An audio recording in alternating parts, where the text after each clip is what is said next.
Hi boys and girls, it's Miss Kim and today I'm going to read you a story. It's called Frederick by Leo Liani. I wonder if Frederick might be this mouse we see.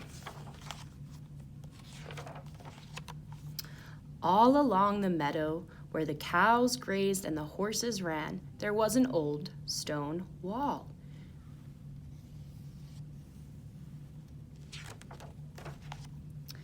In that wall, not far from the barn and the granary, a chatty family of field mice had their home. How many are in their family? 1, 2, 3, 4, 5. 5 in their family. But the farmers had moved away. The barn was abandoned and the granary stood empty.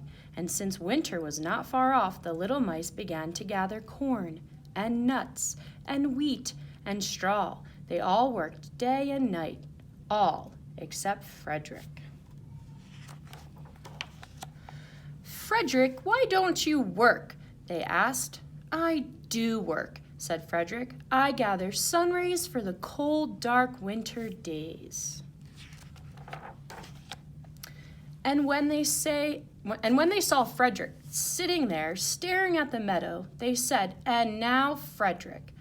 "I gather colors," answered Frederick simply, "for winter is gray." And once Frederick seemed half asleep. "Are you dreaming, Frederick?" they asked reproachfully. But Frederick said, "Oh no, I am gathering words, for the winter days are long and many, and we'll run out of things to say." The winter days came, and when the first snow fell, the 5 little field mice took to their hideout in the stones. In the beginning, there was lots to eat, and the mice told stories of foolish foxes and silly cats. They were a happy family. But little by little, they had nibbled up most of the nuts and berries. The straw was gone, and the corn was only a memory. It was cold in the wall, and no one felt like chatting. Then they remembered what Frederick had said about sun rays and colors and words. "What about your supplies, Frederick?" they asked. "Close your eyes," said Frederick as he climbed on a big stone.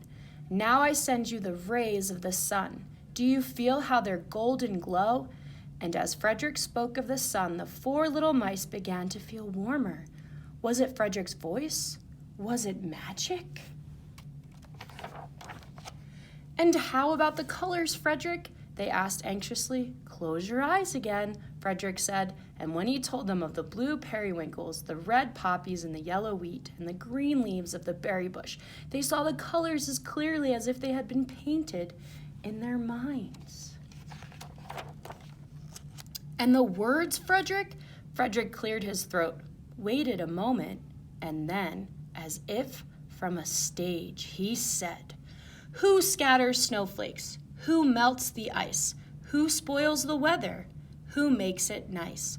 Who grows the 4-leaf clovers in June? Who dims the daylight? Who lights the moon? 4 little field mice who live in the sky. 4 little field mice like you and I.